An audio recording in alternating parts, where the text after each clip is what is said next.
taman bacaan, tidakkah kau merasa istimewa ketika berada di dalamnya? Di sekelilingmu ada berbagai tokoh dari dunia nyata dan khayal, tempat yang pernah kau kunjungi dan yang belum. Informasi dan cerita dari masa lalu, masa kini, dan masa depan, semua berpadu, semua berada dalam genggamanmu. Saat berada di antara buku, tidakkah kau merasa menjadi raja dan ratu? Ruang dan waktu seolah menyatu tanpa batas. Kau bisa terbang melintasi sekat negara dan melewati berbagai zaman. Kau bisa menyelam ke dalam samudra, melayang di angkasa, bercanda dengan aneka satwa, dan berkelana di tengah padatnya kota, juga di rimba raya. Kau tahu, buku adalah jendela dunia, kunci pengetahuan, dan kunci wawasan.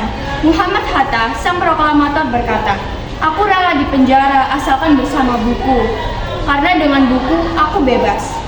Melalui buku, manusia terbebas dari ketidaktahuan. Tempat-tempat yang dipenuhi buku adalah harapan berkembangnya pengetahuan dan wawasan. Jadinya, jika kota tanpa buku, pantaskah dia disebut kota? Di kota itu, mungkin kabar datang dari sumber lain, dari koran, televisi, atau internet.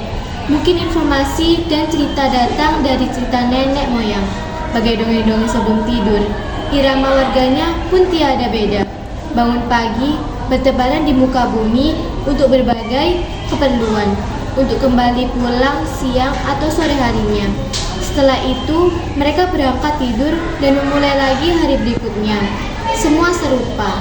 Di kota itu, mungkin ada bangunan bernama perpustakaan. Di dalamnya, buku-buku berderet dalam rak yang tak terjamah. Tiada tangan meraih dan membuka halaman demi halaman dengan sukacita. Ada tumpukan buku di sudut-sudut sekolah yang sepi dan berdebu. Jarang dikunjungi, jarang dibaca. Buku-buku di sana teronggok tanpa nyawa. Bagaimana dengan kotamu?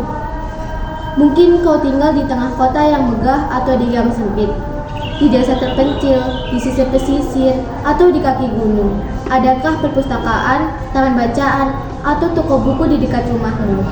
Jika ada, apakah tempat itu menjadi wadah berkumpulnya anak-anak dan warga, menjadi pusat berkembangnya wawasan dan pengetahuan, atau hanya menjadi pajangan? Kau bisa mengunjunginya dan mengajak teman-teman membaca dan berbagi cerita di sana.